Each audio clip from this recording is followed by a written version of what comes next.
Husband wife, couple, friends, girlfriend, boyfriend, इन सब के बीच में एक चीज कॉमन है और वो है एक इनका रिलेशनशिप। और दूसरी चीज जो कॉमन है वो ये, हाउ डू दे बिहेव, ये बिहेव कैसे करते हैं एक दूसरे के प्रति।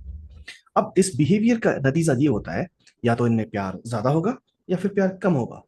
दोनों ही सूरतों में कुछ ना कुछ ऐसा है जो मिसिंग है। आज हम उसी को फाइंड आउट करेंगे।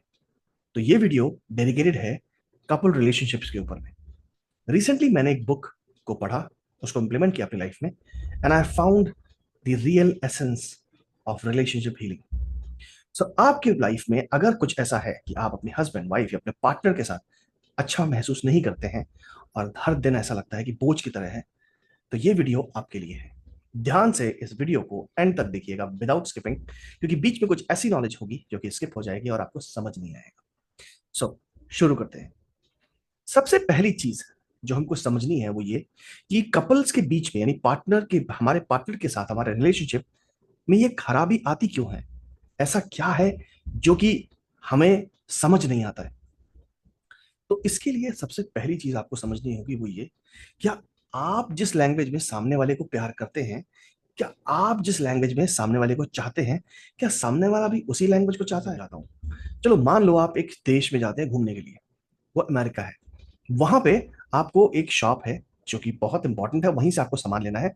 वहां पे आपको एक इंसान खड़ा मिलता है और वो चाइनीज है। उसे इंग्लिश नहीं आती, उसे हिंदी नहीं आती, आपको चाइनीज नहीं आती, लेकिन इंग्लिश आती है। क्या आप उससे बातचीत कर पाएंगे? क्या आपको वो समझ पाएगा या आप उसे समझ पाएंगे? मेरा आंसर यही होगा कि नहीं समझ पाएंगे। अब इस एग्जाम्पल को यहीं छोड़ते हैं, वापस अपनी जिंदगी में आते हैं। मान लो कि आप अपने आप को रिप्लेस करके खुद को चाइनीज के इंसान के सामने रखो और अपने पार्टनर को दूसरे इंसान के सामने रखो। क्या दोनों एक दूसरे को समझ पा रहे हो? नहीं। इसका मतलब ये हुआ कि आपकी जो लव लैंग्वेज है और सामने वाले की जो लव लैंग्वेज है वो बिल्कुल अलग है। वो बिल्कुल अलग है। अब समझ में ये नहीं आता कि हम इस लव लैंग्वेज को ठीक कैसे करें। तो यानी कि आपके बीच में जो मतभेद है वो इसलिए है क्योंकि आप दोनों की जो लैंग्वेज है वो सेम नहीं है। अब इसको हम ठीक कैसे करें? अब इसको ठीक करने के कुछ तरीके हैं। सो तरीका नंबर वन, कि हमेशा एफर्मेशंस के ऊपर काम करो। एफर्मेशंस क्या होती है?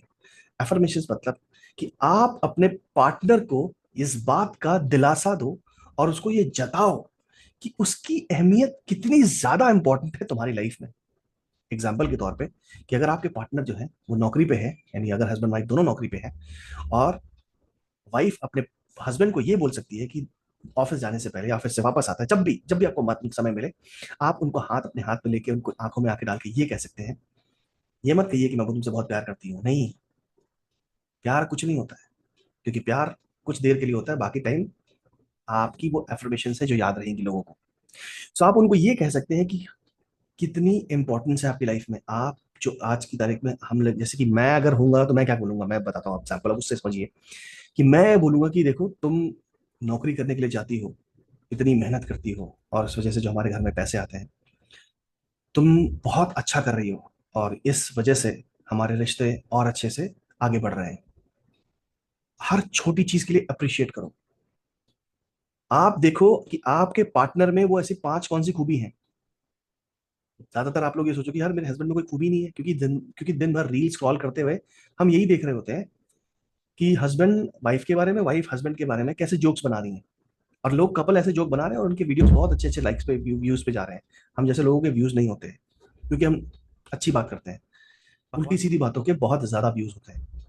सो आप अपने वाइफ और हस्बैंड के बारे में पांच ऐसी चीजें ढूंढ के निकालिए जो कि अच्छी हैं, और एक एक करके उनके बारे में उनको सराहिए, उनको बताइए, उनको जताइए कि यार तुम इसमें बहुत अच्छे हो। वाइफ, हस्बैंड वाइफ को ये बोल सकता है कि तुम खाना बहुत अच्छा बनाती हो, तुम घर में बच्चों का ख्याल बहुत अच्छे से रखती हो। अगर वो वर्किंग है तो जब वो वापस आती है, तो यार तुम इतना थक गई हो, तुम एक काम करो, तुम थोड़ा आराम करो, खाने में क्या खाओगी, मैं तैयारी कर दूं कुछ, और तैयारी करके पहले ही रख दो। ठीक उसी तरह हस्बैंड जब घर पे आए, या फिर आप घर पे आए, तो उसको थोड़ा सा उसको स्पेस दो।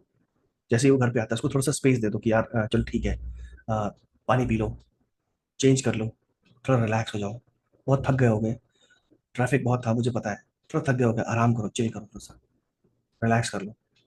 कुछ भी ऑर्डर में ऑफ, कोई भी आपका जो बातें हैं वो ऑर्डर फॉर्म में नहीं होनी चाहिए। एक काम करो, कपड़े उतारो, ये करो, वो करो, जल्दी से टेबल बैठो, हमें खाना खाना है। ये ऑर्डर है, ये नहीं चाहिए।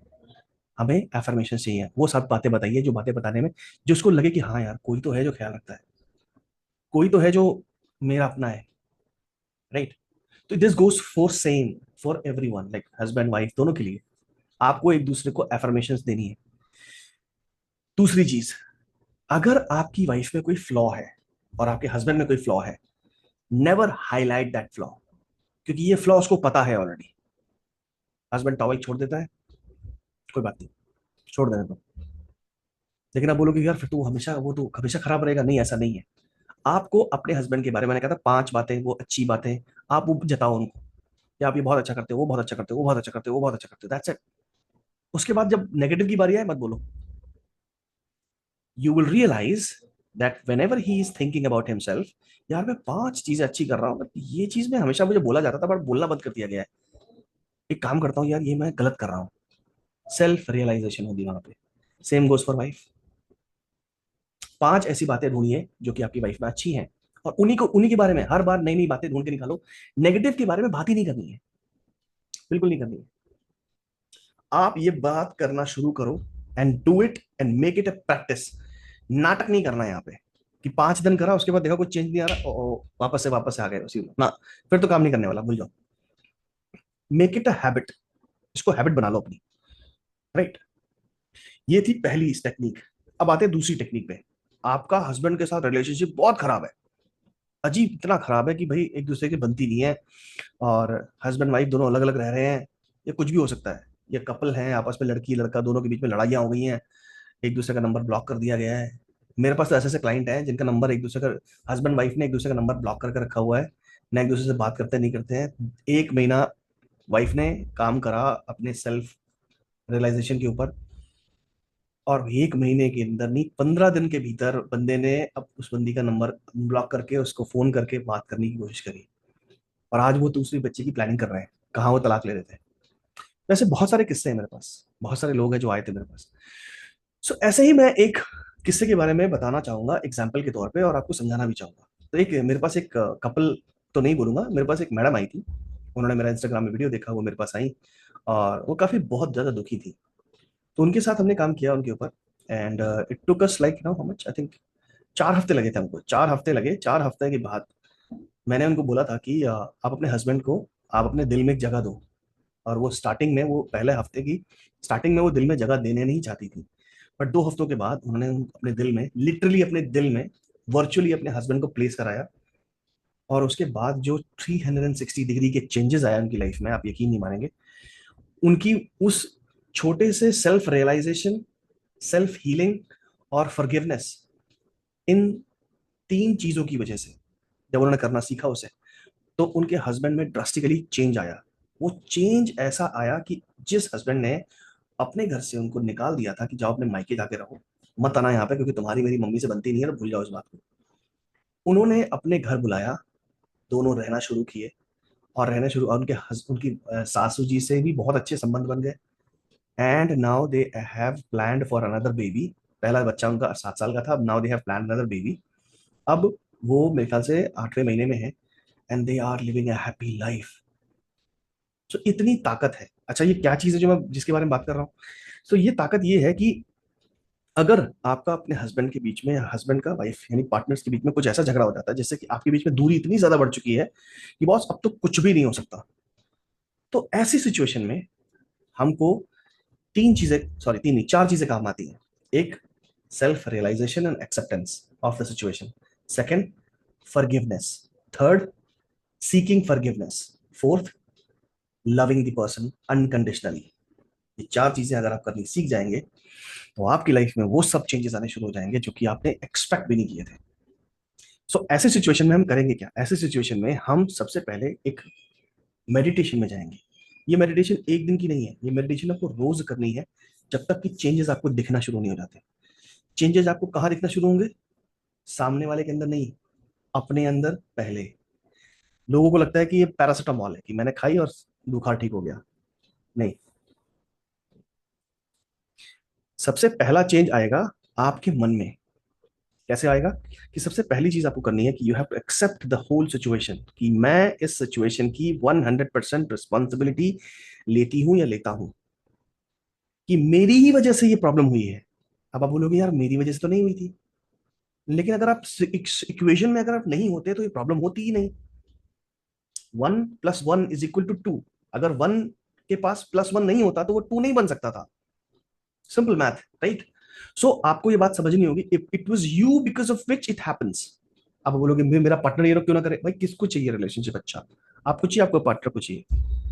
अगर आपको नहीं चाहिए फिर तो कोई दिक्कत ही नहीं है, फिर तो ये वीडियो आपके लिए बेकार है, मत देखो इसे। But if you really want it then this is the video for you. So take 100% responsibility of that situation. अभी के अभी आंखें बंद करके इस मेडिटेशन को करो कि I am taking 100% responsibility of this situation. Situation कुछ भी हो सकती है, झगड़ा हो सकता है, लड़ाई हो सकती है, कहासुनी हो सकती है, मन मुटाव हो सकता है, कुछ भी। उसकी रिस्पॉन्सिबिलिटी लो। रिस्पॉन्सिबिलिटी लेने के बाद अब आपने रिस्पॉन्सिबिलिटी ले ली ना, now you can change that situation. अब आप उस सिचुएशन को पूरी तरह से बदल दोगे, वो मैं बताता हूँ कैसे। फिर नेक्स्ट फेज में आपको ये करना है कि now you have to involve your feelings. आपने एक्सेप्टेंस कर लिया, उस सिचुएशन को सामने लेके आए, आपने एक्सेप्ट कर लिया। अब आपको उस एक्सेप्टेंस के अंदर फीलिंग्स को इन्वॉल्व करना है कि I am sorry that I was unable to do so, right? इसकी एक प्रॉपर स्क्रिप्ट है जो मैं आपको अभी पढ़ के सुनाता हूँ, जो मैंने लिखी है, जिसमें हम बोलते हैं I take 100% responsibility to heal this relationship and the issues in my life. इसको लिख लीजिएगा। देन आई एम सॉरी, यहां पे हम एग्जैक्टली इंपोज करेंगे, ये जो प्रॉपर स्क्रिप्ट है इसको इंपोज करेंगे सामने वाले बंदे का नाम लेते हुए। यानी कि अगर आपके वो हस्बैंड है, वाइफ है, लाइफ पार्टनर है, गर्लफ्रेंड है, बॉयफ्रेंड है, कोई भी हो, बंदी बंदा अपना फोन, आपका फोन नंबर अनब्लॉक करके आपसे बात करेगा। गारंटी दे रहा हूं इस बात की। आपको कह रहा है आई एम सॉरी, नाम लिखना है, नाम लेना है, because I always blamed you, और इसमें पूरी फीलिंग लगा देनी है और सोचना है कि हाँ यार ब्लेम तो हमेशा ही करता हूँ। आई एम सॉरी, फिर नाम लेना है, because I never took responsibility of this relationship before. I am sorry, again name, for being mean and hurting you. यहाँ पे हमने सॉरी बोला। अब आप और भी बहुत सारी बातें याद करके सॉरी बोल सकते हैं। I am sorry because I was not with you. I am sorry that I was very rude with you.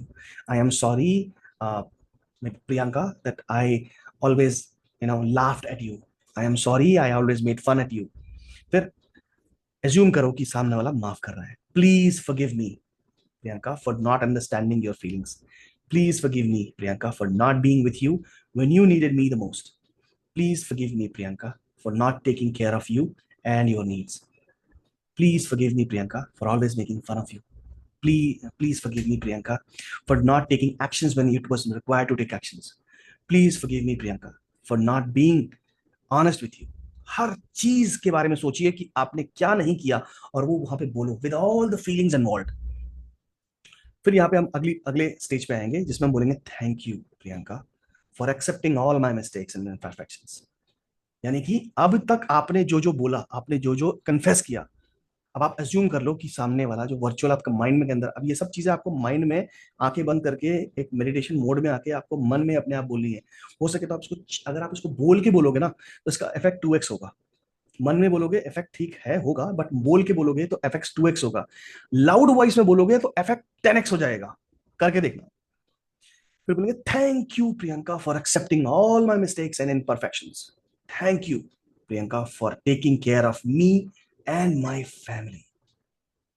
अब यहाँ पे धीरे धीरे करके आपकी जो फीलिंग्स है ना, वो आपके हार्ट के, आपकी सारी फीलिंग्स जो है ना हार्ट के सेंटर में आ जाएंगी। Thank you. The moment you say thank you and you feel it, you will feel the goosebumps in your hand, in your legs, in your feet, in your stomach.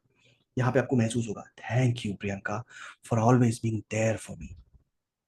Thank you Priyanka for always helping me the most. फिर यहाँ पे आपको नाम लेना है, और ये जो सेंटेंस है ना, ये सेंटेंस माइंड ब्लोइंग है जो मैं बोलने वाला हूँ, इसको ध्यान से सुनो और इसमें पूरी फीलिंग्स लगा दो। जैसे कि पहली बार आपने किसी को आई लव यू बोला था और एक्सपेक्ट कर रहे थे कि सामने वाला आपको रिप्लाई में भी आई टू लव यू बोलेगा, राइट? फिर प्रियंका, जब भी मैं बोलता हूँ मेरे को एकदम हार्ट में एकदम पूरा फिल, मेरा हार्ट पूरा फिल हो जाता है with all the love and affection. I have not told you this enough, but I want to tell you right now that I really love you. I love you for who you are.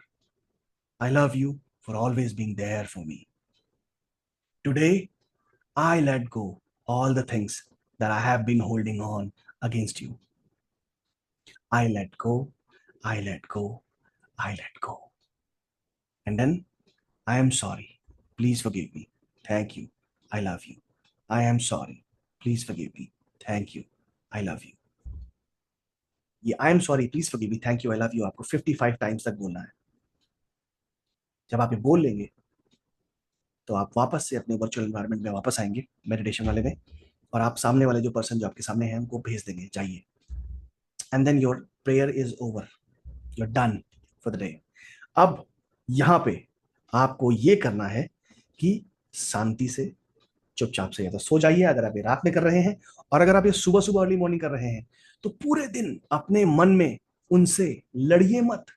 Normally यही होता है कि when the fight is over it's over physically, but when the fight is not it's over, sorry, when the fight is over it's over physically, but it's not over in our mind. In our mind the fight is always on. हम हमेशा लड़ते रहते हैं, अच्छा मैं ये बोल सकता था, मैं ये बोल सकता था, मैं वो कर सकता था, उसने ये किया था, मैंने ये क्यों नहीं बोला, मैंने वो। It never never goes off.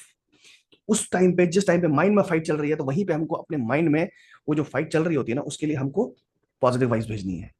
वो मोमेंट याद करने हैं कि जब आपने अच्छा टाइम स्पेंड किया था, he was good with you, she was good with you, और उनको पॉजिटिव वाइब्स भेजना है।